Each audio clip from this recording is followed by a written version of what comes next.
happy 420, my friend. Happy 420. And you said that you will not be participating in it because of personal reasons or whichever. Too much going on. I see. But because what I would have done is just ate an edible before I come over. And then, because when I eat an edible, smoking weed doesn't affect me. Oh. So, like, if I'm going to smoke, I just eat an edible first, and then the edible takes over. The edible takes over. Well, I won't have too much, but... I got it's a lot medicinal. of shit I got to do. Because I like to get stoned a lot. Uh-huh. But, I only smoke a little bit constantly. Yeah. I'm always eating edibles. A lot to do. Like, just life shit. It gets in the way, and you get stressed out. Like, I closed third wheel last night, got to bed at 4, had to wake up at 10 for the chiropractor, went to chiropractor, run back home, change over, drive over here from Reseda. Oh, man. And then I gotta go back, I go grocery shopping, Target, all that stupid shit. Busy life. Yeah, just like normal, mundane, nothing interesting, just stuff that takes up stupid time. Right. But you have to have, like, the bandwidth to have all that time, yeah. Especially this time of day, because everybody's getting out of work, everyone's going shopping, everybody's frustrated and angry, so I just gotta, like, weave in between all that. Yeah, the energy's been weird this past week, and I don't know if it's because of the tax man that just came around and either took your money or... Well, taxes, but also, like, we're constantly being loomed with, hey, a society's about to collapse, and guess what? You're going to lose all your money, and... the banks are failing, and the American dollar is going to collapse, and so there's all this fear. Yeah, I've been reading about that. It's like preempting the whole situation with fear is that if it is going to happen, isn't going to prepare you. So just live your day as if it's not happening, and just live your day like what's going on like live in the present moment. Right. Which is a very important. It's cliche. Right. It's very cliche. Like all of this. Like all the terminology to help you live with a healthy mind and emotionally has become like cliche catchphrase. Yeah, live, laugh, love, that kind of bullshit. Yeah, God, I hate that. Live in the now, but like honestly, be in the present moment. What's happening right now, in that moment, right then? What are you doing right then and there, right now and here? What are you doing right now? I'm sitting on a podcast talking. Yeah. So none of those elements of fear that are being projected affect me right now because right now this is where I am right now. A lot of people are very susceptible to that. Well, because when COVID first hit, that was when the panic buying started. Yeah. And it was all like, fuck it, toilet paper, of all things. Isn't that weird? Yeah. No mouthwash. Everybody's worried about their ass. That's so weird. Stockpiling meat. That was so, like... Not to put this out there. So like, oh, we forgot to do that? All right, well, next time we know. Like, when COVID first started and the lockdown first happened, the fear was that it was spreading on surfaces. Right. That's what everyone thought. They were sanitizing their groceries and all that. Right. Like, so I go to the grocery store and none of the produce is covered. And none of the produce is locked up. And produce is something you walk by, you grab it to test it. And people are just checking the quality of produce and touching it. But everything else, everyone is just all paranoid about. But yeah, everybody's just going up to the produce and touching it. And I'm the fruit's fine. I was like, okay, that was the first element where I was like, okay, this is bullshit. Yeah. It was just the produce at the grocery store. If this is really a threat and it's on services, then why is the produce still out and open? Why are we still allowed to go touch it? So right then and there, I was just like, all right, this is bullshit. Right, and then you can sit down at the restaurant and then take your mask off. Right, that was weird. It was so like stupid. It's airborne, but it doesn't go at a certain... It's afraid of food. Yeah. If you're sitting down at a restaurant, it'll go over your head. And we were at the Comedy Store.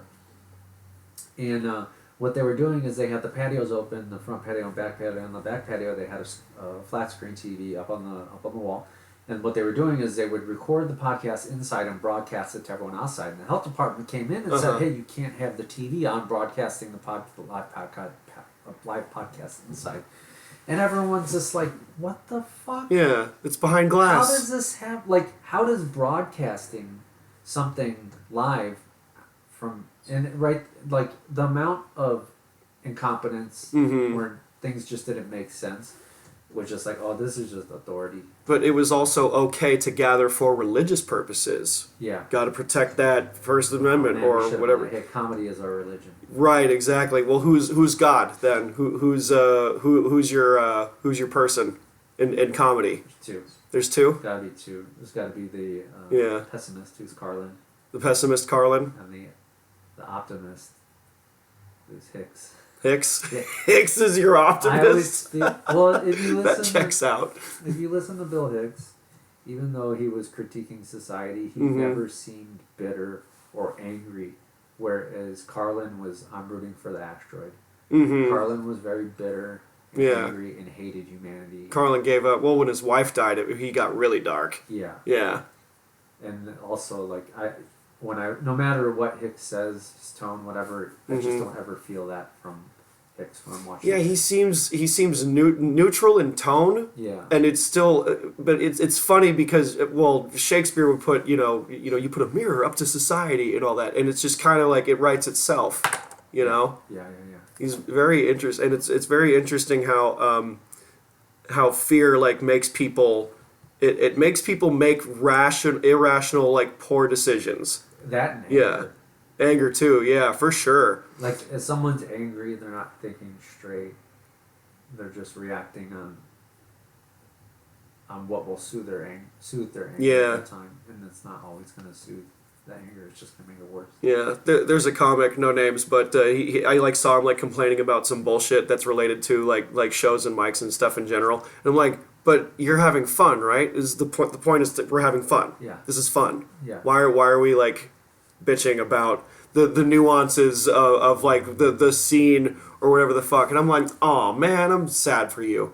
Like, this is fun. We have to poke fun at this kind of shit, you know? If you do, like, because it's very easy for the bitterness to seep in.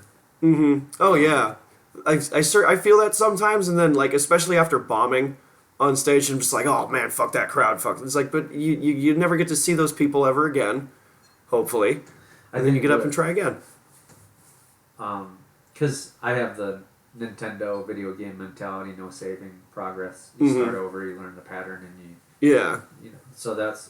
So when I used to bomb, it felt like that to me. What frustrated me more was when I started doing well and then saw no results for doing well. That was more frustrating. Yeah. Because that was like, okay, I'm doing the thing. I'm doing it right now. I'm performing. I'm getting laughs. I'm doing well, and then no bookings, no progress, and then that's when the bitterness started to seep in, where it was just like, So then, whenever that happens, like, I'll step back and take a deep breath. Yeah. It's like, okay. And then I left comedy for 4 years. Because I was just angry and I just wasn't enjoying it. And I just had this deep hatred towards all comedy. I didn't want to watch it on YouTube.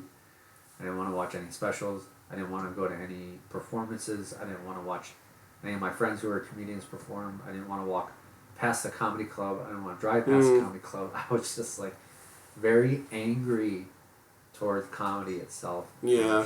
I just stepped away. And then people are like, when are you going to come back? I'm like, when I have an idea of what I want to do.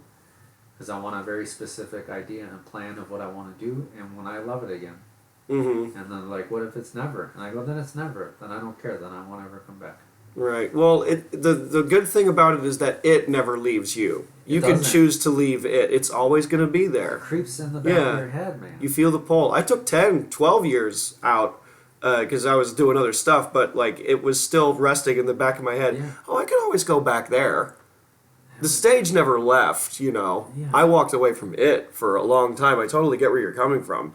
You know, it is very frustrating, especially, I mean, you lived here how long? 20 years, you said? Yeah. We were at Bob's Big Boys and we were talking. Yeah. It turns out, like, I'm like, oh, wow, I didn't know this about it. Like, you're, like most people aren't from here, but if you've lived here, like, 10 plus, you're in. Yeah, that's you what know? I was like, where are you from? I was like, well, I was a kid in Cleveland. And they're like, how long you been here? I'm like, 20 years. They're like, you're from LA. And this is local. You're from LA, yeah.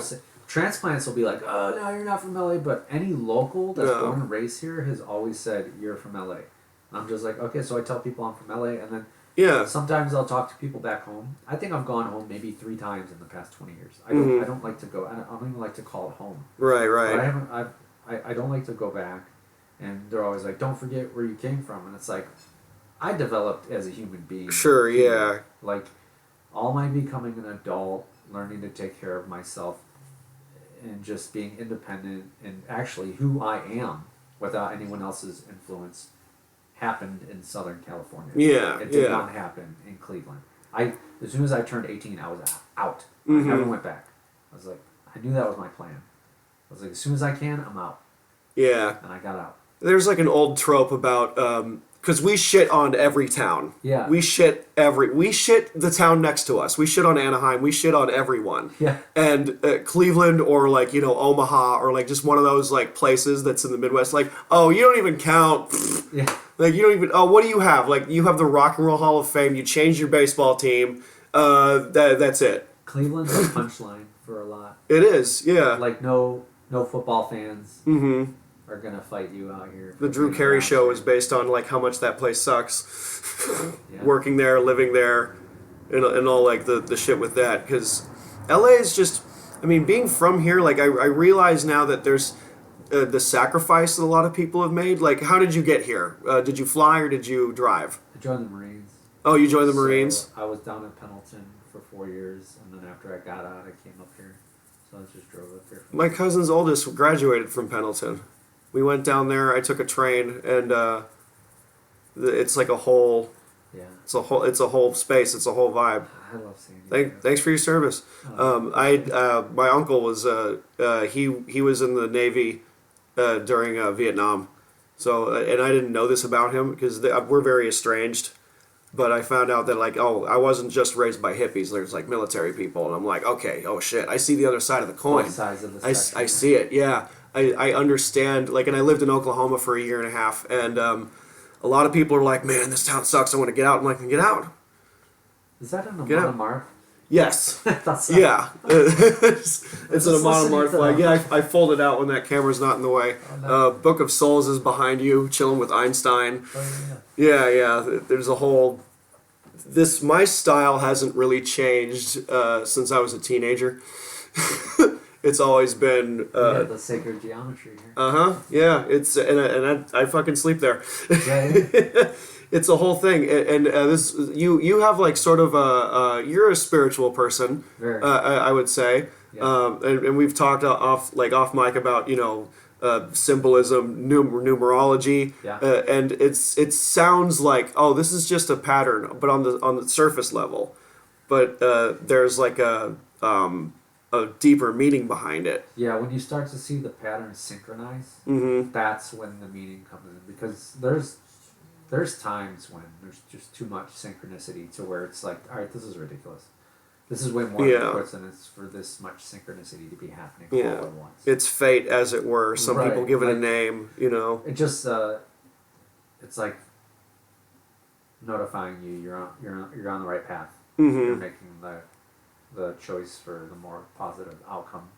But sometimes I'm thinking, it'll seep in my head, what if it's my purpose to just be a failure and I'm just on the right path to continue being a failure because my true purpose, like that thought will seep in too. And then that'll kind of make me angry, but then it's like, well, if that's my true purpose, I just have to submit to it.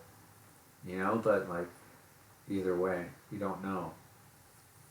Yeah, the manifestations don't come out as you originally put the intention out. It happens in different ways. Yeah, you have to be grateful for the way Mm-hmm. things turn out, which can be hard. Sometimes it's better than you expect. Sometimes it's worse than you expect. Yeah. But a big thing for me is numbers. Like one of my friends who's deeply into spiritualism like I am, Mm-hmm. he notices, he's like, these number synchronicities do not happen as frequent as they do as when I'm with you, and he thinks it's funny. Like we'll turn around and we just number sequences everywhere, just too many. They're license plates. We'll stop. There'll be a license plate and the address. Mm-hmm. We'll be reading the same number sequence, and then look at a phone and it's the same number sequence. Mm-hmm. It's just like everywhere you look, it's that same sequence of numbers. Yeah, and it's little things. Yeah, it's nothing obvious. Yeah. It's in your periphery. It's like, how am I surrounded by the same sequence of numbers 4 times in every direction all of a sudden? It's always been what I've been calling it Deuce's Wild Day. Yeah, where it's February 22nd. Yeah. Now it's the 20s again, and 2022 was when I moved here and I got this place. Remember when we were at Big Boy and I stopped and I went like that? I've been seeing 222 for like every day, all day, for the past like 2 weeks. 2 weeks? It just won't it's another 2. Fuck. It just won't stop. It just won't stop. And we're sitting there eating and a bus went by and it was bus 222. Jesus fucking Christ. So like it caught my attention really quick because I was seeing it all day and it was so... It made me laugh inside because it was almost like the universe going, "Hey, 222!" as I was running by, like 222. Right. And I was just like, "I'm here." I'm just like, that's why we were talking at Big Boys and I stopped, and I kind of just closed my eyes and sighed, like, because it almost feels like a joke, almost like it's because being a comedian, situations are going to have their own natural sense of humor. Yeah. So it's almost like times there's an element of trolling happening. Where it's like, you didn't think you'd see, here it is. Life trolls you. The speed of the bus going by, which is pretty much just like someone running by and just yelling it at me. Yeah. Or just like peeking their head around the corner, hey, and then like leaving. Literally the weekend after my first set at the Comedy Store, because that's like Cloud 9 type of shit. Yeah. And I'm like, nothing could possibly go wrong. My car just went, fuck you. And it's just because, okay, you're not supposed to feel like this. And if you do, not for very long. Yeah. It's time to get right back into Humble City. Yeah. I'm just like, oh God, I have to drop money I suddenly had to like scrape up and go, okay, fix my car, please. She fucking died. And she's back and it's great, but I'm just like, oh, that's just life going, hey, here's a taste. Hey, I have a little extra. Oh, you gotta spend that extra. Right. A little taste of the next level. And then, as it were. You gotta look at, okay, what if my car had broken and I didn't get that extra, right? Then you're in a pit. So you gotta be grateful that you had that extra so you can fix your car. Rather than looking at it, the car broke just because I had that extra. It was like, no. The universe knew you were going to need that because your car was going to break down, so it gave you the extra so you could fix your car. Because it does feel like, things went wrong just because I had the extra. Right. And I was like, no. You got the extra because things were going to go wrong, and that's keeping you afloat. Yeah. I have 2 savings accounts for that reason. Yeah. Like when things started, like, falling apart not falling apart. It's a good car, but just regular stuff that you just need to get fixed after like 100,000 miles. So everything needed to be fixed at once. I ended up dropping like a few thousand on my car, and it was just as I had gotten that extra money. Right. And it just all went into the car, and it was just like, it was your extra life. Yeah. It was your fucking XX square. Okay, well, get up me down to up level down. 6'2". I can jump on the shell and get the 99 lives. Give me the contra code. Right. So exactly. Right. Your act is full of puns and all that, Yeah. and puns just like the number 2. Yeah. Kind of happen in life a lot. Yeah. And I buy this fucking Liquid Death, and it's their joke on an Arnold Palmer, armless Palmer. And I'm like, and now because I've seen your act so many times where the yes, like it's in my head. Yeah. It just gets in there, and now it's become like a catchphrase. It's in everybody's. I get it a lot. People who know me will be like, "Hey, yo, what's up, Demon or Mr. Demon?" But people who don't know me will just walk up to me, rub their hands. They'll just do Mr. Burns, that kind of shit. Yeah. They just do it at you, like you're in. And that was never planned. Like that was a nervous. The hand rubbing was because I had a habit for holding onto the microphone. Stand, like an anchor. Oh God, a lot of people do. Or like folding my arms. So, and I just feel awkward standing with my arms at my side, and I do talk with my hands a lot. So I just when I'm not using my hands to talk, I just started rubbing them, and I'm just like, that's weird. And then I'm like, actually, this goes with the character. So I just kept doing it, And then the yes was a complete fluke. That was just a nervous tick. Uh. I didn't realize I was doing it. My sister audio recorded one of my sets, and then she sent it to me, and she's like, "Start audio recording your sets," and she texted it to me, and I was like, "Okay." And then I listened back to it, and I caught myself doing the yes, and I'm like, I remember saying that during my set, but I didn't realize how I was saying it. I didn't realize that it was actually becoming its own thing. So then I just started playing on it and making my voice more gravelly when I would talk, really dragging it out, having different yeses, and do a quick one, look around and just go, yes. But, you know, like just having, there's a yes for every occasion. You know, like just playing around with it.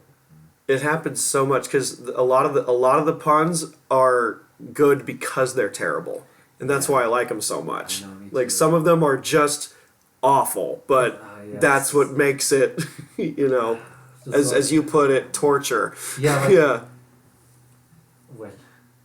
When this idea first popped in my head, it had to be so funny. It's just be not funny. Yeah. Just the situation of the things happening, like the whole situation of being not funny. Right. Is funny.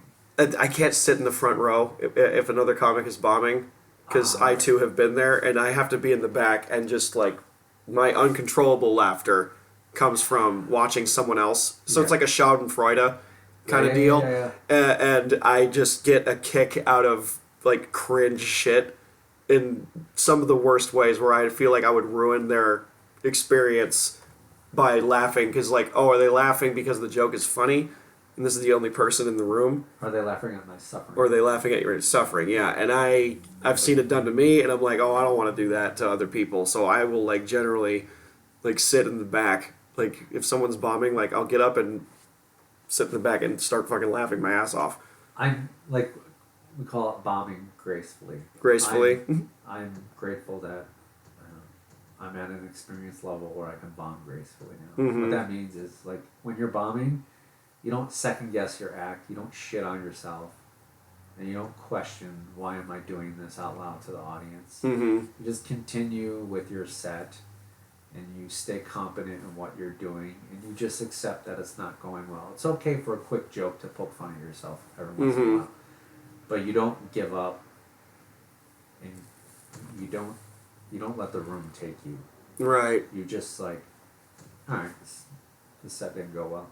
You just finish it and get off stage. You don't quit your set early. You just finish it out, and then okay. That's what I like about the heckle mania you've started. I haven't been to one yet, but it's on my radar, and I do intend on going. And part of that is my own fear of like, okay, how can I actually handle X amount of minutes of heckling? I intended it for it to be like people tagging jokes and stuff like that. But what it ended up being is a roast battle, comic versus the entire crowd, and even crowd versus crowd.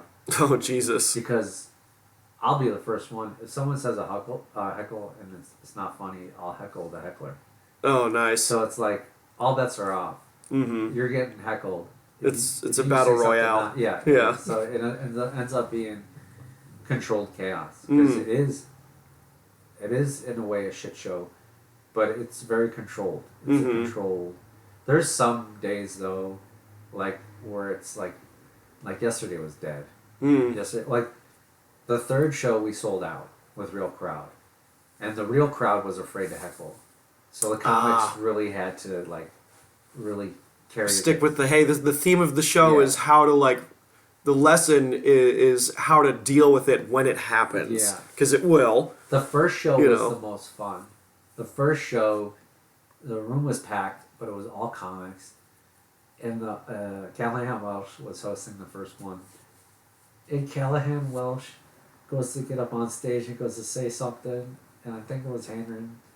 So he was like, shut the fuck up and start the show, and the whole crowd just started yelling at Callahan, and Callahan fired back and started making fun of the crowd. Oh, man. And then from there, it was great. It ended up being a back and forth, and that whole night was just like, You just heard the roar of the room, just fuck you, But now it's more control. It ended up being like, you look like this, you look like that. So, like, one of the most popular things right now at Hecklemania is as soon as the comic gets on stage, someone's all, you look like this. Yeah, yeah. And then so then everyone starts heckling what they look like, and then a lot of the comics can fire back, and they have good comebacks.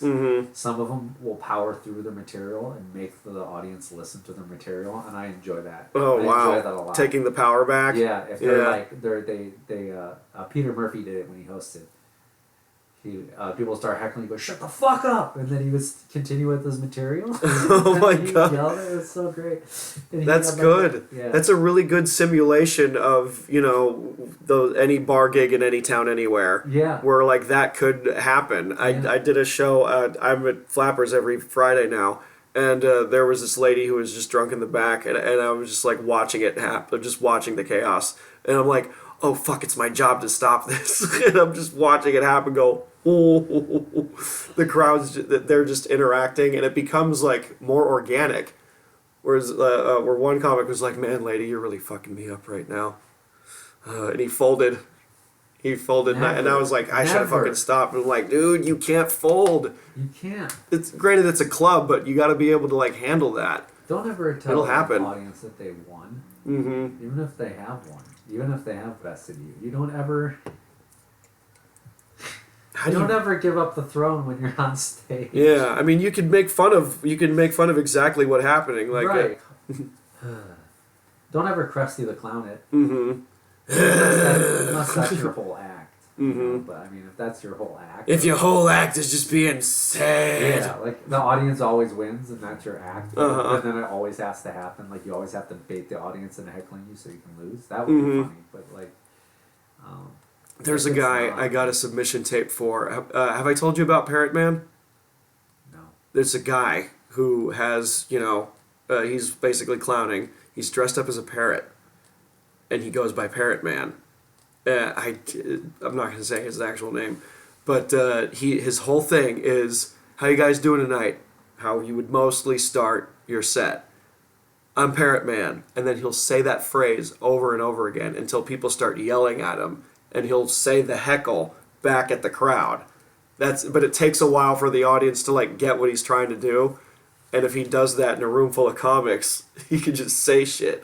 And on the submission tape, a comic yells, "I like little boys." He folds and he goes, "No, I don't." It's like 2.5 minutes in, he folded. Because the whole thing is repeating the heckles and stuff. I should probably give him info on Hecklemania, but he's like an older gentleman. And he's very cringe. There's times people assume that I am in a structure where I can only say yes. And that's not true. I banter and I riff and I improvise a lot in character. Yeah. People are like, I like it when you broke character. I'm like, I did not break character. I was in character riffing. There's a difference. Yeah. Breaking character is me sighing and be like, guys, but I don't. I stay in character. I stay in posture. I'm still rubbing my hands. I'm still in the voice of the demon. And people will ask me questions thinking I have to say yes, and I'll just, no.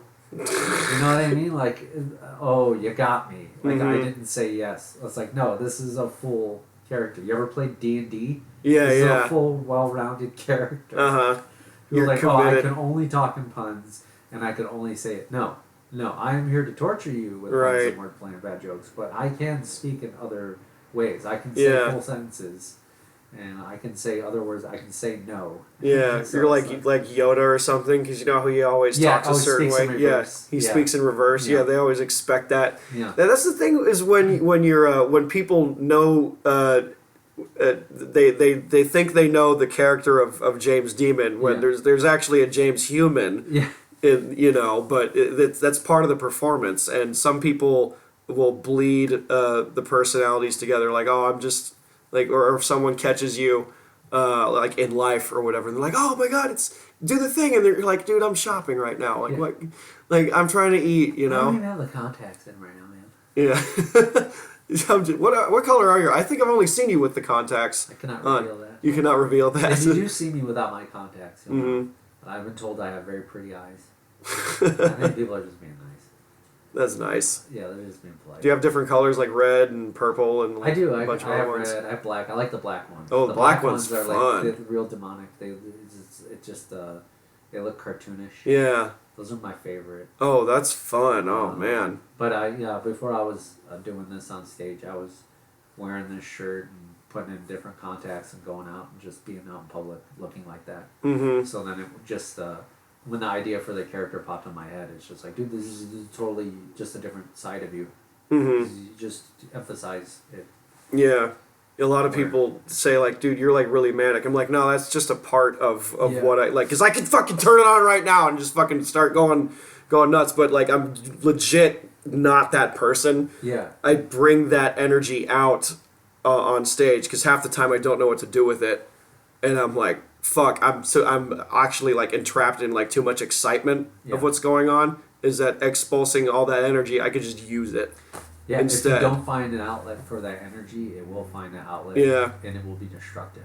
So like you gotta find that outlet on stage, how to channel it into something productive that people can enjoy.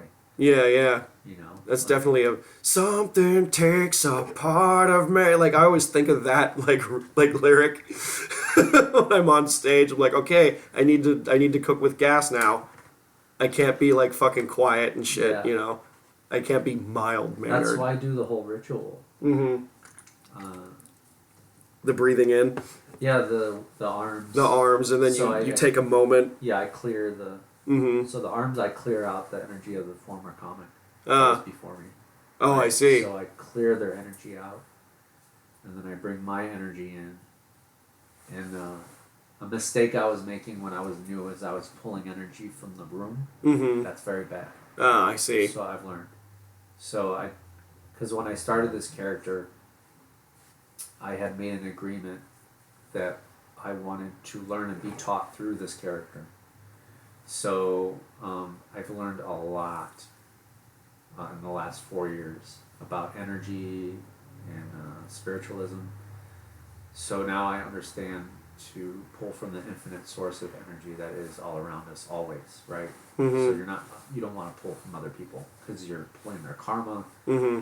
whatever they're absorbing throughout the day in their life, you're pulling that. And also it's you attract too much of the negativity when you pull other people's energy.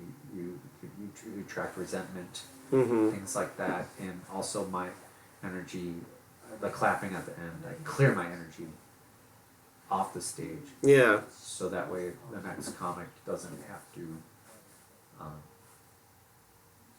sit there and try to perform in my energy. Right. Or they try to follow you. Or I made that mistake once. Is that my first time at Accidental Chaos, Billy Myers was hosting it, and I'm like, I gotta match that. And I'm like, shit, I have to find a way to like turn it on to that. He's not even using the mic. I'm like, I need to match that for like the first minute or so, and then go into I like whatever I'm doing. I like it when I see someone who's really different from what everyone else is doing, mm-hmm. and it's got energy in it. I really enjoy that. There's a couple new kids right now that are just starting to stand up who are a little bit different, and they're learning. I'm watching them bomb, mm-hmm. and I always watch how people bomb. I'm always looking for something where it's really them. Yeah, I'm watching them bomb. Like, okay, are they going to learn from this, or are they going to attack the room? Are they going to throw a tantrum? Right. Or are they going to accept it? Because I see a lot of tantrums. Tantrums? Like, where people are just like, fuck you. Yeah. Sometimes it's funny because it's a part of their act who's there as a comic, but sometimes it's just a tantrum meltdown. Sometimes you see the truth. Yeah. Or it's just like a spoiled kid throwing a tantrum. Yeah. Because they didn't get the toy they wanted. Mm-hmm. When I see that, I'm like, oh man, you're gonna quit. You're gonna quit? Oh man, I can't say I've definitely cut my time short before as a greenhorn, and where I was like, yeah, this is a sinking ship. I'm out. Bye. And then the host was like, dude, you had 2 more minutes. I know it sucks right now, but like you bought those 5 minutes to pay or whatever, and they're like, you gotta complete your time that you paid for, especially. And that was like a really powerful lesson at the start. What mic was it? I don't remember what it was. This is a few months ago. In the Valley? It was Double Bubble. Double Bubble? Double Bubble mic, and the way it went is there was a gumball machine on stage, and they had like a tray of dimes. You put a dime in the gumball machine, and based on the color gumball you got, that would dictate your set. There was a key menu on the projector. Yeah. And I had gotten so many different combinations of colors that the host just went, nothing. Like, told me that I got nothing, which pretty much meant do a normal set. Right? Yeah. But since he said nothing, I took a deep breath and I just went to go do my ritual, and then all of a sudden the thought in my head said, don't do it. Don't do it. Do nothing. Do nothing. And then I just stood there and I breathed out, and I thought in my head, wouldn't it be funny if I just did nothing for the whole 4 minutes. So I don't do the ritual, and I breathe out, and then 20 seconds goes by, and then it's like, okay, you're doing nothing. Stand here and do nothing for 4 minutes. Fuck. And I stood there for 4 minutes, didn't say a word. Wow. And just stared at everybody for 4 minutes. Wow. And did nothing. Any laughs? Because I would get... There was nervous laughter. There were a few heckles. Uh-huh. A few like, oh, this is funnier than when he does the demon. Like, oh, man. Yeah, so like, but like, I almost started laughing for a couple of them. Mm-hmm. And then I think I finished. I said, I'm James Dean. It was a pleasure doing nothing. I got off stage. That was like, you know, it's something that's not in the norm, but it's just so unorthodox to go up there and just do something completely different. That was uncomfortable. You know? That was, yeah. But I remember thinking, like, dude, have discipline. Don't break. Because I almost broke it 2 or 3 times, and it was in the back of my head, don't you break it. Don't do it. Better hold this discipline. I know it's awkward. The host said nothing? All right, then. Yeah. Yeah. I'm going to give you nothing as a joke. And I'm just like, and then I thought, like, are you being a dick? Are you wasting time? It's like, no, you're testing your discipline. Yeah, you stand there and you do nothing. That's what I like about that place, man, is that there's so many different themes going on, and that you learn different aspects of how to do it right.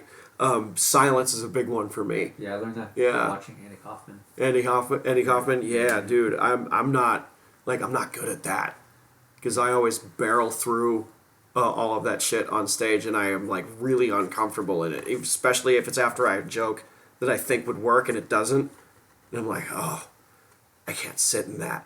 I have to move on, and I'm really scared to go into that territory. I did the crowd work mic for the first time recently, and I'm like, okay, I'm really weak here.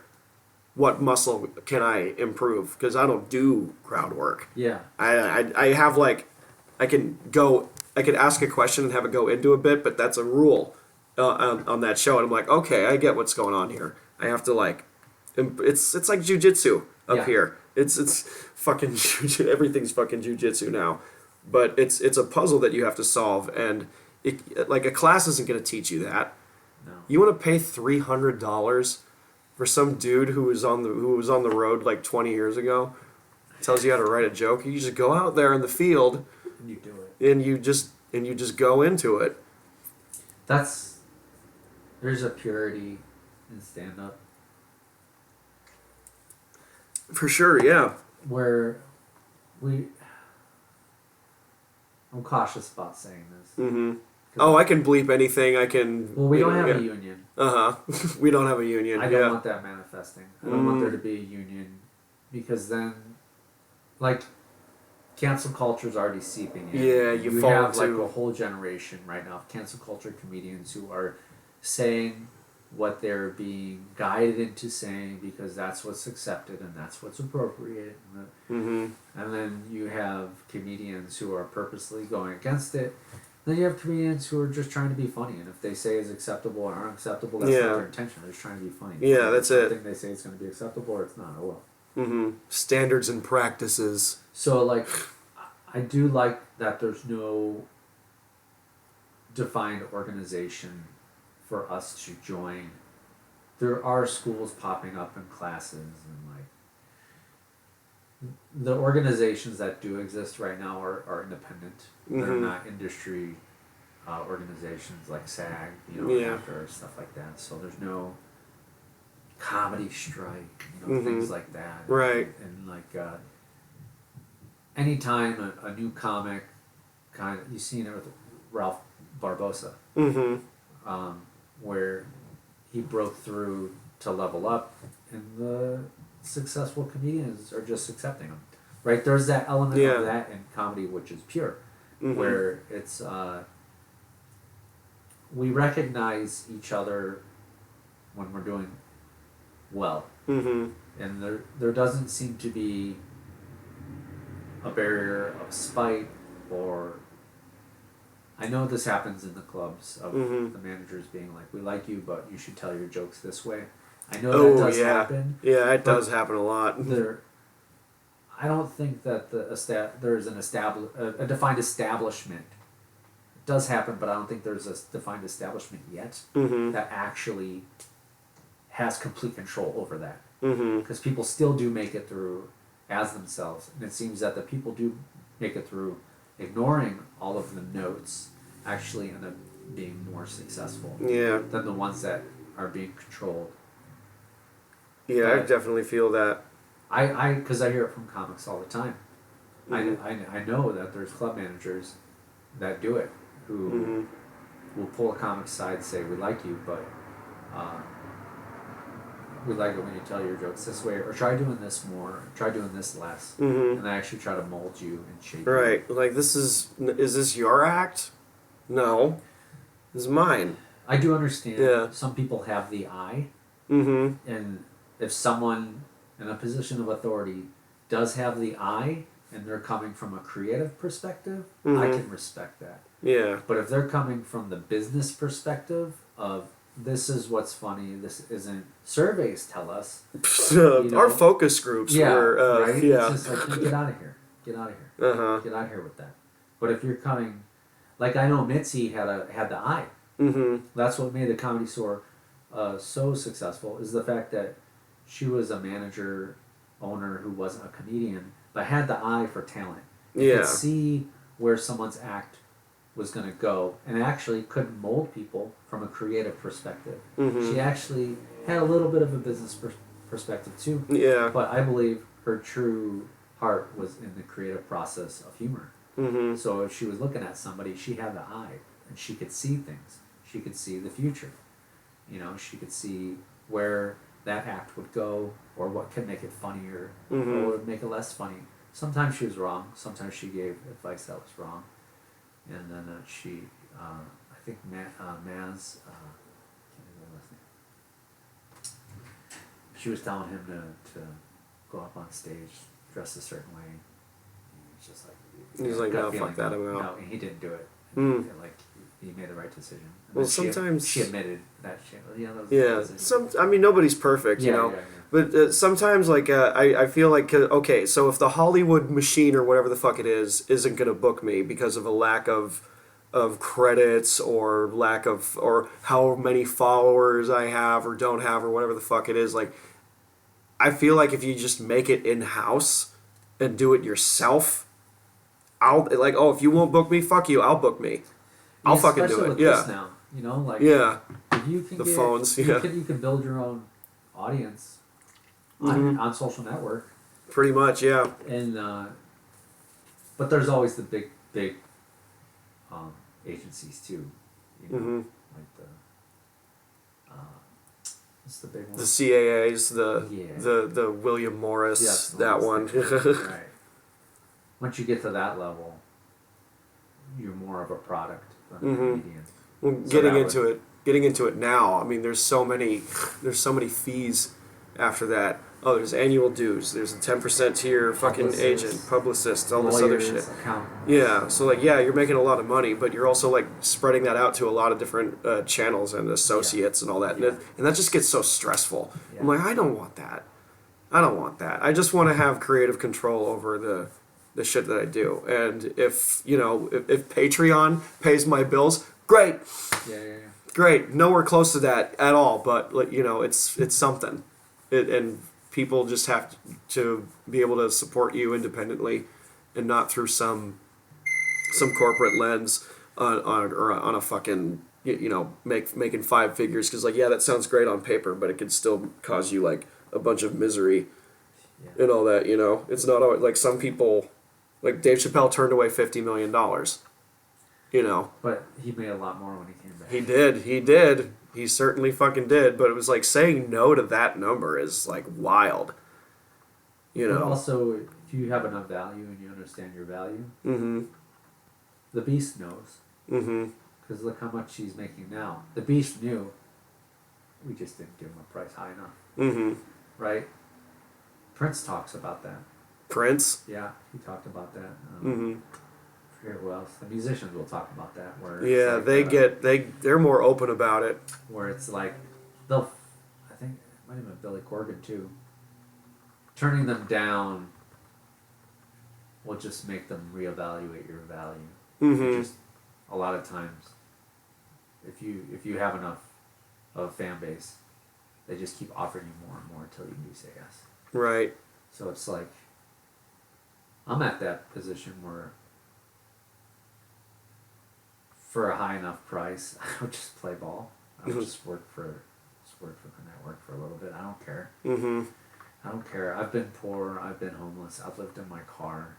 Oh. I would take a paycheck, even if it was just for a few years.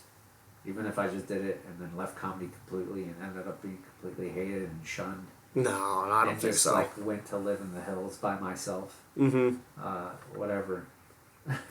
It's for me. I'm a lifer. Whatever happens, happens. Yeah. Yeah. Yeah. I say this, but then anytime there's that nagging in the back of my head, this is what you are. You can't be anything else. So be this. It's just there. It's why I never quit for good. That constant. This is what you are. You just needed some time away from it. Yeah, and I'm fortunate that there wasn't any nagging while I was away. That's good. I was able to, but once the idea for this popped in my head, because my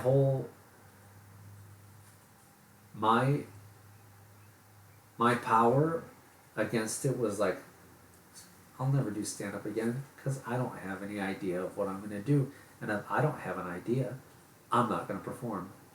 That was my check. Right. But then once the idea popped on my head, then the nagging came back because it was like, okay, you have the idea. What's your excuse now? Right. And it was like... Because someone will think of it first. Not that, but it's like, you have no reason to not perform now. You have an idea of what to do. Right. You have jokes. You know how you want to do it. Why are you not performing? And it was just that there was nagging for a good year. Fuck. Of like, let's go, get back on stage. And I'm like, no, I don't want to. Why not? I don't have an idea. Yeah, you do. Stop it. You have the idea. Get back. It's been 4 years. Get on stage. Yeah. Who knows what it could be? Yeah. Down the road. I have a friend who used milk crates as furniture. And she's in the animation business, and she went from like milk crates on the furniture to like living in a nice home in fucking Duval, Washington, at making like $250,000 a year, doing her animator stuff, and I'm just like, fuck. And it took like 15 years, 20 years, 25 for some. Some people it takes 1 year. Yeah, some from I mean, fuck, dude. Yeah. There's people out there that are famous like vicariously. Yeah. Through someone they know, and I mean that's not new in Hollywood. The whole nepotism thing. Yeah, that whole thing is. It's so. I had another comic on earlier who was talking about how the LA Health Department is like that too. Not even just show business. Like, oh, I'll give you an A if you hire my nephew. Yeah. What? And this is like a whole other industry. Yeah. And I'm like, is this exclusive to fucking California, dude? Like, I grew up here. I'm like, was it always like this? We were honest people at one point. we called dude everything is dude. I'm with the gender pronouns and all that because dude kind of fits across the board. You got me there. I don't know why like a lot of people just came here to be famous or whatever. And you could still do that in your town, you know? Yeah. A lot of people just come here. Rude awakening. Yeah. I mean, it depends on what you want to do, you know? Because, I mean, with comedy, like, there's scenes everywhere.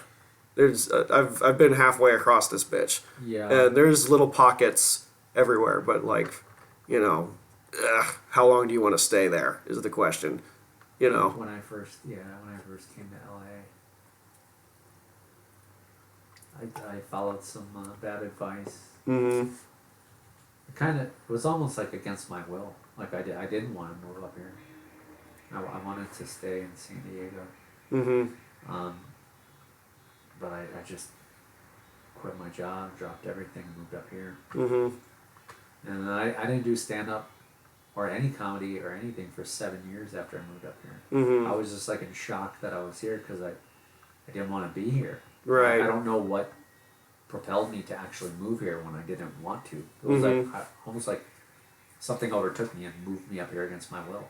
Oh, shit. Like I was happy. I had a great job down in San Diego. I was doing very well, and I had a lot of friends. I could have just pursued stand up in San Diego. I could have just. Mm-hmm. But I started commuting up here, and then the commute became too much. One day it took me 6 hours to get here. There was a Lakers playoff. Oh, fuck. It took me 6 hours to get up here, man. Oh, no. Driving up here to go to Groundlings. It took me 6 hours. Jesus. I was an hour and a half late for class. Yeah, Like that's hell. Well, that's just the proof is right there in the pudding. There's just too many people. Yeah. There's just too many people. Well, the thing is, the population hasn't risen in the past 20 years. No. No. So Nope. many people are leaving that are coming in, Mm-hmm. and with this exodus that just happened, the Yeah. population is still the same because just as many people came in. Oh, really? Fuck. Because I'm one of the ones that went AWOL and left. Because I left in the summer of 2020. I mean, we all know what happened there. And it got too crazy for me. And I'm like, I'm out. Where'd you go? I went to Oklahoma City for a year and a half. Because there was like draconian fucking crazy shit going down. Oh, yeah. And I was like, Yeah, I was here. Yeah, I'm out. Fuck it. You were here during the whole thing. Yeah. And I figured like, okay, all right, I left. There's a lot of people moving to Austin now because of fucking Rogan. There's people moving, the New Yorkers are moving down to Miami, where it's crazy over there too. I think it's a good idea Mm-hmm. to not be like Hollywood. Like there's Right. only one Hollywood. Well, there's Hollywood and there's also New York, right? Mm-hmm. Yeah, there's New York. There's Chicago. I put Chicago in there. Improv. I think with comedy though, it's good that we have Austin now. Yeah, There should be, I'm glad. There should be more than just Hollywood and Austin. Yeah. There should be more places. I know Colorado is a good place. Oh yeah, Denver's great. That would be great if there was Mm-hmm. like 10 or 15 different big comedy capitals around the country Yeah. to spread it out where like one area isn't super saturated. Right. That would be great. I think that's definitely a good thing. Yeah, the fucking Lakers were in the playoffs or whatever it was. It took you 6 fucking hours. 6 hours, dude. Now imagine, since there's even more sports teams, and this is what I was afraid of, and it happened. The fucking Rams are here now. It's the fucking Dodgers, the Lakers, the Clippers, the Kings. Like, it's all these fucking sport, and like 3 of those sports seasons happened at the same time for a couple of months. May, June is when it's all going down. That's when no driving. Fuck this shit. Yeah. Because if they all rank up in the sport ball, then everyone just floods that area, and it's impossible to get out. There was an even funnier case where there was a dude that wanted to jump off a fucking bridge at Langershim and held up the 101 for 5 hours. I remember that. One person. That was over by was one Universal City. Yes. Yeah. Yes, I was in but that the bridge mess. isn't even high enough. No, it's not. And they're just trying to talk him down for 5 hours. Yeah. One guy ruined everybody's Push fucking him day. off. It was like high enough Yeah. for him to maybe break a leg. Do a flip, Yeah, like it was trust fall. Yeah, like pick up bridges high enough, bro. Yeah, it was just so wild. If you're gonna kill yourself, don't ruin everyone else's day. Just take yourself out. Right. That's why there's too many fucking people here. Like I've always done like the whole bitch about traffic, and people complain about like, oh, I'm so late because of traffic. Like, yeah, no shit. Like, that's not an excuse. Yeah, someone used that with me one time, Mm-hmm. and I just was like, Yeah. Okay. Well, it's your first time here. Yeah. How long have you been here? Let me Yeah. see your plates. Yeah. It's like, come on, dude. Don't ever use traffic excuse, man. Everyone knows you got to leave an hour early. Yeah, you have if to. someone's 20 minutes away, leave an hour early. Yeah. My job is 2 miles from here. It takes me 20 minutes. Yeah. That should if this was country roads, 2 miles is 2 minutes Yeah. because you could just go. There's nothing, but there's just the volume Yes. of people, and it's not even just with stand up. It's acting, it's music, it's fucking all these other fucking entertainment avenues, and it's just a pile on. And I'm like, we're full. Go to Austin. Go to Oklahoma City. They need it. Go to Omaha or whatever. Sioux City. There's a little pocket in Albuquerque. And now with independent filmmaking, Mm-hmm. where like, like you can do a decent job with a setup. Yeah. With a minimal setup. Mm-hmm. You know what I mean? You need a clap. You don't need a slate. You know what I mean? Yeah, like, you don't need all this. You can use your own lighting and you can figure things out. And so independent filmmaking is on the rise. You don't need these giant Hollywood studios to make something decent. And you can green screen on your own now. You can use LED on your own now. Like editing is super easy. You can do everything on your phone. Mm-hmm. Yeah. Most of it's on here, dude. Yeah. Most of it. So it's like Fuck the machine. some of it. I mean, and the machine right now is surviving on Marvel and Disney right now. Yeah. Like on these studios that have the capability to make something great, but they're not. They're just giving minimal effort. And even the CGI graphics are shit now. Like you're seeing better graphics on your phone than you are. The graphics are comparable to like what you'd see on a TV show back in the late 90s. Mm-hmm. Excuse me. Like on Smallville. Yeah. Or what was that one that was real popular with the two brothers that were. Pete and Pete. No, the Supernatural. Supernatural. Oh God, Yeah. I went down a whole Tumblr fucking lane once. Yeah. I haven't seen a single episode of that show, and yet I know what it's about. Yeah. Because I followed these fucking accounts on a Tumblr in college, and I'm like, that's what everyone likes now. Okay. I watched like a few episodes of the first I'll watch season. it by GIF. Yeah, there's movies like that where I've just seen clips of them, like the Legend with Tom Hardy, where he plays both. He plays twin brothers. Yeah. I've watched all the clips of that online because they're all violent. Mm-hmm. So you've basically seen the movie. I've seen the whole movie just in clips, pretty much. Oh my Whereas God. if I went to watch a movie, probably wouldn't be able to sit there because that's another thing. I have trouble watching full movies now. Oh no! Right? Oh, what's a solid movie, like 90 minutes? Yeah. Yeah. Like I'll fall asleep, or I'll just start daydreaming, or Right. pick up my phone. If I go to the theater, I can do it. Yeah. Well, that's all there is to do, and streaming has been able to like. I'd be on my fucking phone. I'm watching something or I'm listening to something, and yet I'm still doom scrolling on here. I'm like, I'm not really fully invested Yeah. in it because there's so much other stimulation. Whereas you went to the movies, and that's what you did. You do it at home, the experience is gone. Like streaming happened, sped up because of the pandemic and all that stuff. But like it's gonna totally change how we watch People stuff. own their own home theaters now. Yeah. Like you get that same sound and that same picture at home now. Mm-hmm. Like you don't need to go to a theater to have that surround sound anymore with the really good bass and you don't need that big screen to have super clear visuals. You have it in your people have 100-inch big screens now. Everything's kind of downsizing now. Yeah. It's just getting tiny. So Everything is really tiny. So now theaters are going to offer the motorized, reclining seats and a full bar, and they're just trying to make an experience again. But then you go to the concession stand and you're spending a minimum of $25 for just like a drink and a popcorn. Right. And it's like it's more expensive than a movie ticket. Yeah, that's where they make the money though. Yeah. Because all that box office goes back to. And people are lined up to pay it. That's crazy. I don't know, man. And people were saying cutting the cord was a good idea. Now you're basically paying the same, if not more. Yeah. For the convenience, I suppose. And it's a weird switch, and I think it has to do with we're repeating the cycle, the cycle's going over again, the kind of like torch is being passed, so to speak. The average empire is about 250 years. America's about getting close to that. and we're approaching like we have the oldest president in office now. Like there's so many signs pointing like, oh, we gotta we're starting to. Yeah, we need a prostate exam. We need.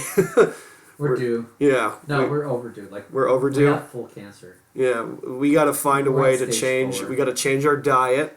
We got to change the way we, as a society. I mean, it's not going to fucking happen overnight, but with the way things are going, like a fucking, we're in hospice, as it were. Fuck it, I'm gonna do whatever I want. You know, that's kind of been my mentality the last few months. Yeah, that whole grow up, get a job. Mm-hmm. That mentality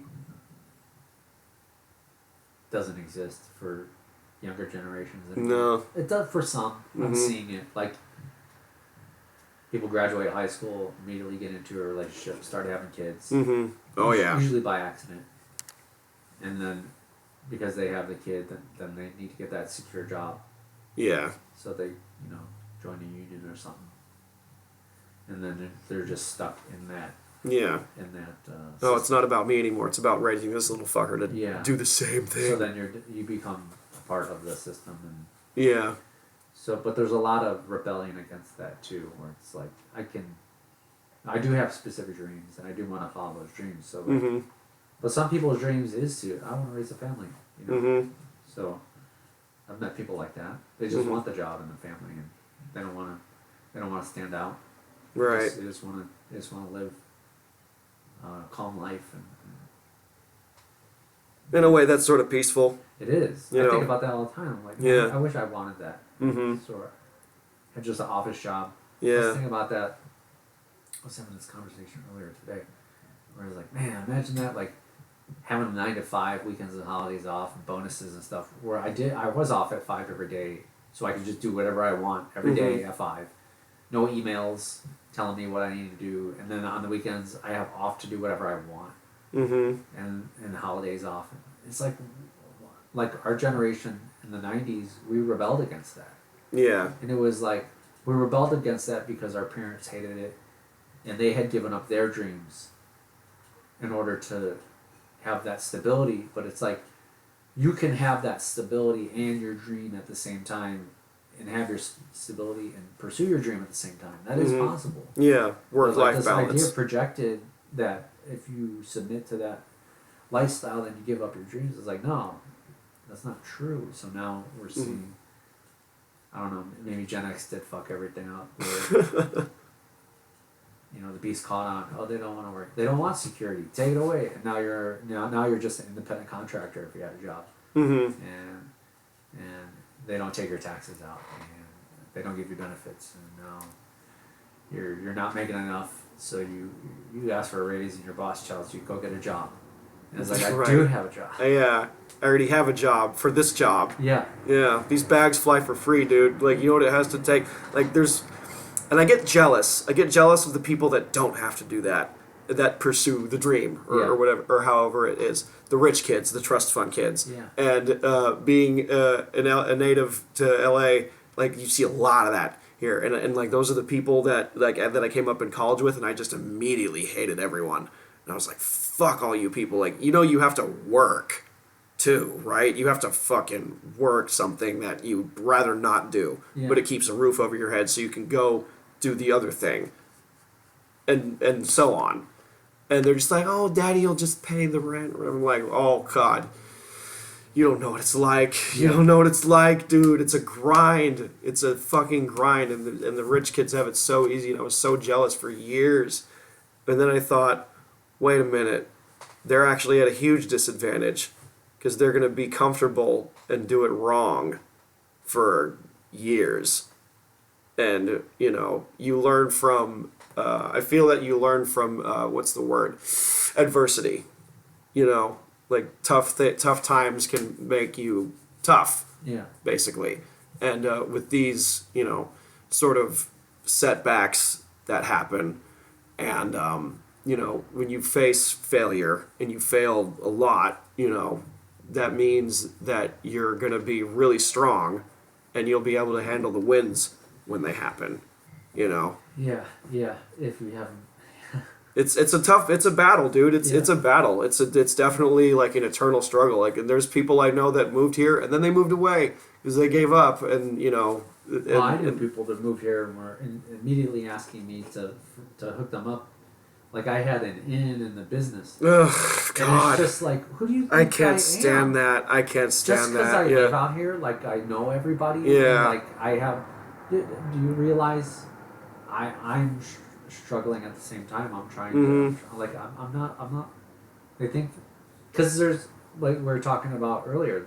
There is the club out here of nepotism, right? Yeah, yeah. But just because you're out here doesn't mean you've been accepted in that club of nepotism. And it doesn't, yeah. No, you're still a strong element of independence and yeah, lots of people who come out here didn't last a month or 6 months and just turned around and went back. Yeah. And they like or maybe did have the opportunity to survive out here, but just saw everything, was like, nope, I don't want to be here, and just left. You know what I mean? And a lot of those people hold that resentment. It's kind of like a crossroads. Yeah. You know, sort of thing. Like, oh, I'm seeing the nasty things that happen here. Oh, I didn't think it would be like this because they were taught the fucking the happy ending. Kind of Disney ending. It was like, oh, you can make your dreams come true here. You can get in a TV show. Or whatever the fuck it is you want to do, you know, and it'll be great. No, there's like, you know, a lot of underbelly of shit, and like I have a famous friend, like she can't help me. We're just like I know her son, I know her family and all that, but it ain't like that. Yeah, it's just we're friends. That's it. Yeah. They, you know, I am not in a transactional relationship with them. They're honestly like my friends, and I go to. She's my mentor. And I go to her for advice sometimes, and she's like, you know, you're doing well, just keep at it. And I never asked her once for like, hey, can you get me an audition? Hey, can you get me this? It's not like that at all. And it's like the last thing that people want. And it's like a wrong impression that, oh, just because you work at a club or you work, there's certain perks that you can pass along. No. There was, when I first moved up here, it was the grocery store strike. The grocery store strike? Do you remember the grocery strike? Yeah, I do. I do. I think it was 2003. I do remember that. Yeah, there was a lot. This was right after 9/11. We're still very patriotic with our little American flags on our cars. And the big thing about not crossing the line, the picket line, that was a big. That's when that really was popular. Yeah. The scabs, that was a popular. I remember that. There's been so many teacher strikes that I can't even like remember them. There was one recently, but yeah, that strike. I moved up here. I was living in Burbank, and my neighbor, who I became friends with, was a local. He grew up here, went to high school here, born here, raised here. And the grocery, he got a job at the grocery store, and he was making. Back then, he was making like $20 an hour. It was like 20 years ago, so like rent was like maybe $1,000 a month. So he was doing fine, you know. He was union, and the strike happened. He couldn't work, so he went down to Central Casting. Now this is where the nepotism fairy dream happened for him, because he walks into Central Casting, and the girl who's working in the front is when he went to high school with. And then he walks in, he knows the casting directors. And like everyone's like, what's going on? Why are you here? He's like, the grocery store strike. And they're like, oh, cool. They start putting him on ER and all these television shows. And he's getting stand-in spots, and they're moving him up the chain to get him more money. He's getting like all these roles that if you're an extra, that's what you're going for, because they're pushing you up the chain to be an actor. And they're pushing him up the chain. Fuck. You know? And this has happened to my sister twice. Yeah, it's home field advantage, kind of, you know. She went to be an extra. She's done this twice. She went to be an extra, and they started pushing her up the chain, giving her she stopped this time. They gave her a character name. She had a credit. She was in the credits. She was a stand-in on camera, and this happened very quick. That's a pay bump, yeah. Because she showed up on time, and she's really outgoing, so she would talk to everybody, but she wasn't like pushy or anything. So both times she did this one was like 20 years ago, and one was like during the lockdown. Or no, it was right before lockdown, 2018. They just pushed her up quick, and they started. And I'm telling her they're putting you on the fast track, dude. This is what all these extras that you're going with are doing this for years to try to get, and they do this for years, and they don't get bumped up to the level. Keep doing it, but she's a nurse. She wants to be a nurse. She was just doing it for extra money. Yeah, because she was having trouble finding a. Didn't have an inkling in her imagination, like, oh, I could be, Yeah, it's like follow this. They're pushing you up. You need to be a very successful paid actor. Yeah. And she was like, I don't want it. No, she wants to be an RN. She was just doing it to hold herself over while she could find a residency in a hospital. Right. It's like, man, you don't realize how far up the chain of command you made it in such a short time. Yeah. A few months. It's like sitting on a lottery ticket. Yeah. You don't cash it in. That's the Hollywood Cinderella story. Yeah. Go for it. It happens. People will claw their way to the top. You know John DeResta? Yeah. Yeah, so... Yeah, and his brother... His brother Jimmy, his brother, there's, he's living in the shadow of his brother's success. Where he calls it gout of the spirit because he had a sitcom that went nowhere, and he was at the top and then just fell, and now he's like climbing back up again. It's like, dude, you touched it. He touched it. Right, it's like a ladder match, dude. Yeah, you get the belt. He touched it, and it's like, dude, he goes, dude, it's an addiction. Like, it doesn't matter. Doesn't matter who you are. It's sometimes the pendulum just does not swing your way. It's almost like with my sister, that wasn't her intention, and the energy can sense that it's not your intention, so they just give it all to you because you don't have any spite, you don't have any projection towards a specific goal. Right. You're just there. Like my friend who was the neighbor he was like, crap, I gotta make money. My $20 an hour job is on strike. Yeah. He just went to Central Casting and all this stuff unfolded for him. Just because, shoot, I just got I mean, some people do, they go here for different reasons other than entertainment, and sometimes that's just side B. Yeah. It's just, it's like driving for Lyft or Uber. Oh, that's just my side shit. Yeah. I really just am. Do the extra work. Yeah. Because it's really, it's so easy. You bring a book with you, or whatever, or a tablet nowadays. Like, you bring something to be in the holding you're a cattle, for what, $100? It's still $100 a day. I would gather. I haven't done it in a while. Before I moved up here, I was being put through the system, so I went to sign up for extra work, and they started giving me the better roles and stuff like that.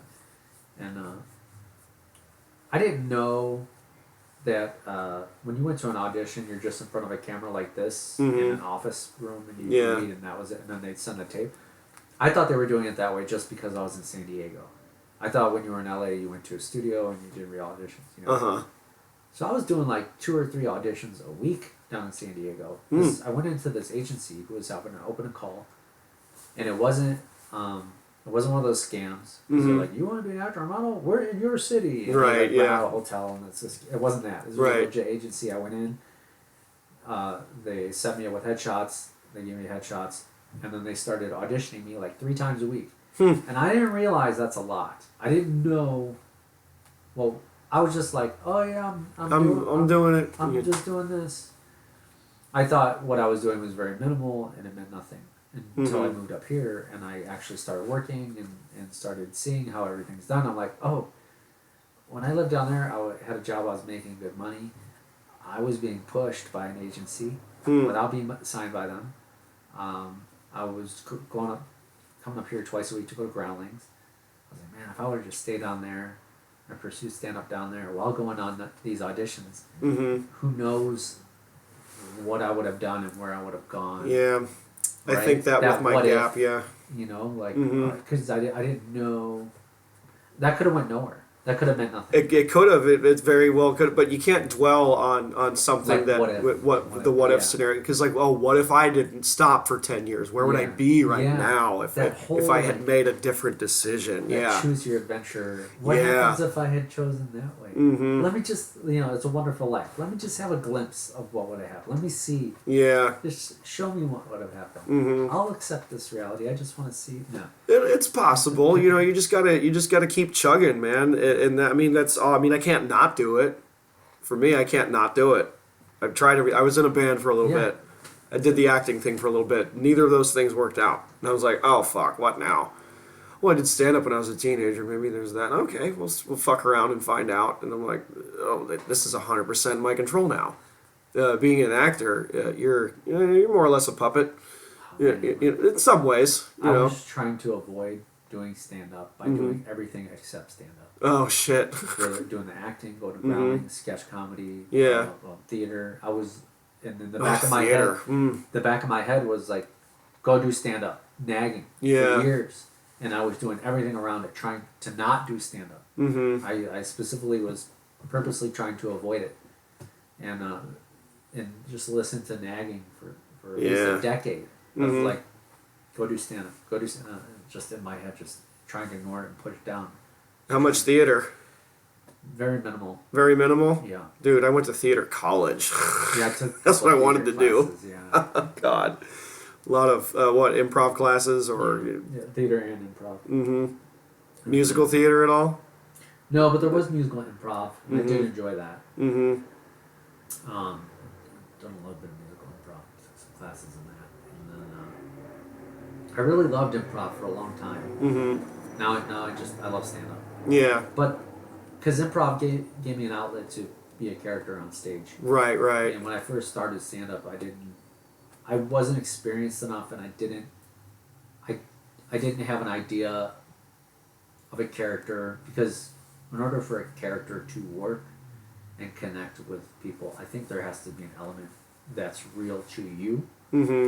Whereas if you watch someone trying to be a character on stage and nobody buys it, it's because, oh, this dude's trying to be something he's not, and it's annoying. Yeah. Whereas like if you go up and you're yourself, like you use that side of your personality, right? People can tell it's still you, even though it's not. Right. A lot of you is in it, so that way the audience can relate to it now. Right. And it makes sense to them because they can read it and they can feel that is an actual element of you. So I didn't understand that yet. So when I loved improv because I could go out on stage, I could be a character. I could be an old man. I could be, just someone with an incredibly weird speech pattern and accent. I could walk hunched over. I could be extremely angry, extremely happy. There was this whole range of what I could be, and I didn't feel like I could do that in stand-up. Whereas now I feel I can do that in stand-up. Yeah. So now that perspective's been unlocked, now I love stand-up, and I don't know if I'll ever do improv again, because I can do everything I did in improv, I can do in stand-up. With crowd work, improvisation, character work. But then again, I think improvisation is definitely a skill you need in stand-up. Oh, for sure, yeah. It's one of my weaker muscles. It's because I did theater college, and we took like a handful of improv classes, but they were very far and in between. Yeah. So like some of the techniques didn't stick. Heralds? Oh, yeah, we did. There was one early on. We did long form heralds, and I'm like, this is the shit. I want this. And then that class was over, and then it was 2.5 years of other theater stuff, and then we came back around to it. I'm like, so you gave me this thing that I want to do more of, and now we're gonna move on to something else. Fuck, like that. Like heralds were so much fun. I can't ever remember. We do the first 3 scenes. By the time we get to the 3rd scene, I don't remember what the first scene was. Right. And then we go back to the first scene, I'm lost. I was always lost in a herald. You were always lost? Always lost. Dude, it's any direction, man. I was always like, what was, oh my God. Because I'm OCD, so I would pay attention to, I would pay attention or try to remember as many details as I could, because I don't want to walk on an established reality that someone else created. Right. Because then you ruin the scene. Right. So, like, I would try to pay attention to little details, but then I couldn't remember the basic scene structure. Like, what was the plot of this first scene? We did this for 15 weeks straight. Yeah. By week 4, I started getting it. And then can we do short form? Yeah. Can we play game? Like, I love Whose Line Is It Anyways? Can we play those games? Like, I love that one. Yeah, that was a huge reason why I even got interested in Whose Line. You're gonna do heralds. No, I don't want to do heralds. It's a lot, dude. And the fucking warm-up games to get you into it. Let's do that. Yeah, but it's fucking zip zap zop. Heralds are meant for extremely experienced improvisers. They're not meant for new improvisers. Mm-hmm. Yet every school and theater has all their new improvisers do heralds, and it ends up awkward and uncomfortable for the audience and the performers. Yeah, that's what we did. Fuck. And it's like, no, short form is for the new improv student, and the herald is for the experienced player who knows what they're doing. Yeah. Let the noobs play the short form games. So it's not, and there's so many different games and so many different styles of improv where you don't have to do a full length 20-minute herald. Mm-hmm. It's like, come on. But like Del Close, Del Close, the god of improv. Yeah. No, I think he even said that. Yes, and I think he even promoted the idea that look, the heralds aren't supposed to be the only thing you do in improv. Like, but also the short form games are to teach you how to survive in a herald. But until those short form games are your reflex, yeah, man, dude, that's one of the things I disagree with. it was a huge fucking part of my upcoming, and I was like, this is not. Why are we doing this only twice? That and like here, develop a chemistry with these group of 8 people that you've never met before. Exactly. Guess what? Yeah. You guys are all comfortable with each other now. No, we're not. Mm-hmm. Like I'm supposed to have this comedic chemistry with this person I don't know. I don't Right. know their Yeah. sense of humor. I don't know their boundaries. Like if anything, those should have happened like later on in the education. Yeah. Whereas they did it in the first and in the end, no middle. It was just okay. There's more of a welcoming of you form your own team and then bring the team and audition with that team. I agree with that. You're already friends with the performers. Yeah, there has to be a gel. Yeah. Because I remember hanging out with friends all the time. It's like, oh man, if the 4 of us or 5 of us were on a team, man, we'd be great. Because we're all we, you know, when you start doing a bit around your friends, you start doing a bit, and like everyone kind of just like, you just start making jokes, and it becomes like a kind of a scene. Yeah. It wasn't planned. It's all improvised. You're just hanging out with friends doing it. Yeah, it's a hang. Yeah, right? It's like, man, if you could transfer that on the stage, and I think that's kind of happening in improv now. Yeah, it's like, yeah. Hey, if you're in a group of friends or improvisers, come audition. Yeah, there's an element of being funny in the hang, as I've heard it called. Like, it's kind of like it's almost as if you're always auditioning. Yeah. It's like, fuck, dude, like, because authenticity is really important, you know, and having that thrown into the mixture of it is an important part of what makes the show good. And improvisation using, like, you know, funny in the hang is kind of like, oh, we're all just here hanging out, guys. That's literally it. There's no all the techniques you spend years learning just kind of go away, and you're just present and in the now. But those techniques become kind of like reflex, Yeah. subconscious reflex, right? That keep you sharp, you know. They're not the audience can't even tell that you're using those short form techniques because it just all flows. Oh yeah.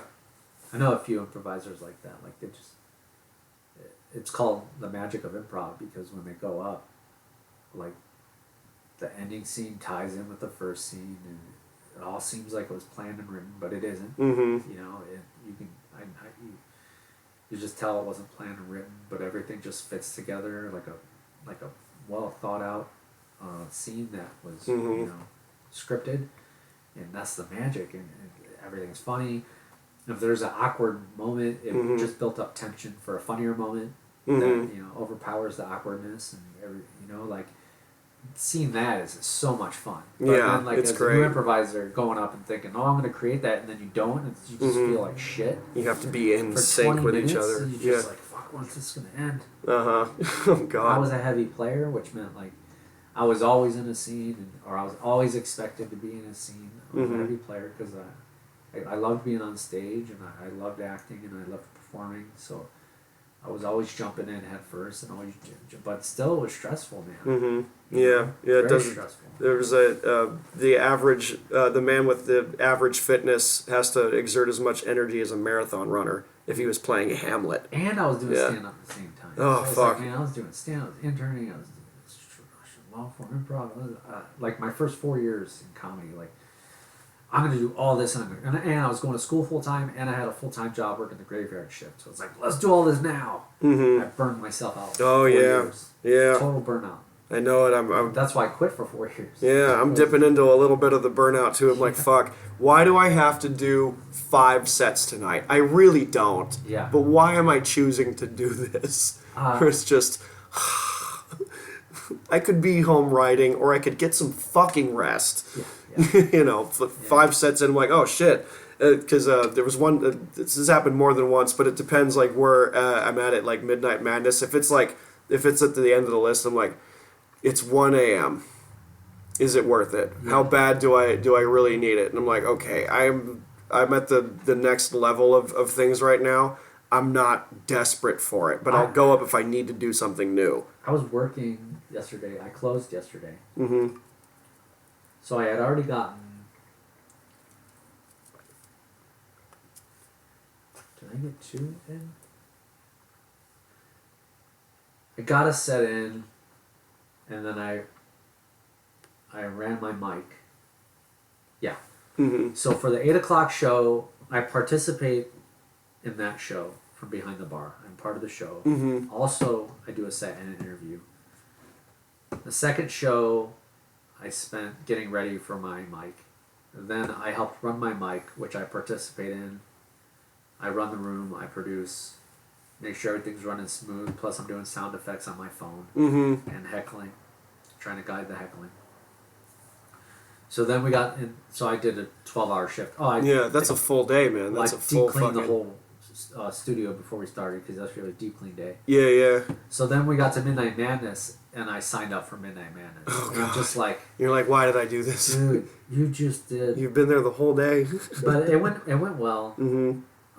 But still, like, I was just like, man, but then I'm just sitting behind the bar. Like, there's no reason for me not to do a set because I have to be there to close. Right. You might feel inspired. You might hear somebody say something like, I can tag off of that for a minute. I did. There were half. some Swedish people in the audience. Oh, nice. So I'm like, oh, y'all are Swedish? I love your fish. And that, the only reason I went up is because I wanted to say that to You wanted to say that to the Swedes. In Demon.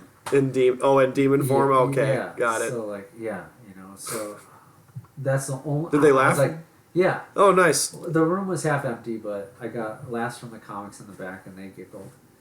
And then I ended up just being obnoxious for the hosts let me do 5 minutes. And it was like, I ended up just being obnoxious for 5 minutes. Oh, no. But I was just like, there's some nights I just won't sign up. Mm-hmm. Like, dude, you've already done 3 sets today. Yeah.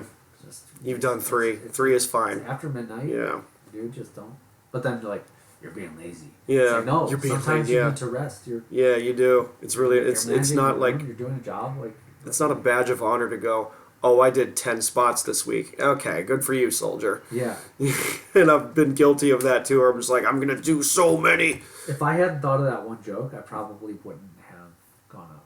But just because, like, that nagging. Yeah, like, it's like you thought of it and you're here. Visiting tonight. Yeah. They're not going to be back. They got to go back home to Sweden. Yeah, if you don't go up on stage, you can't tell that joke. Like, we had some audience from Croatia. Oh, nice. And they left, like, 2 sets before I went up, and I was pissed off.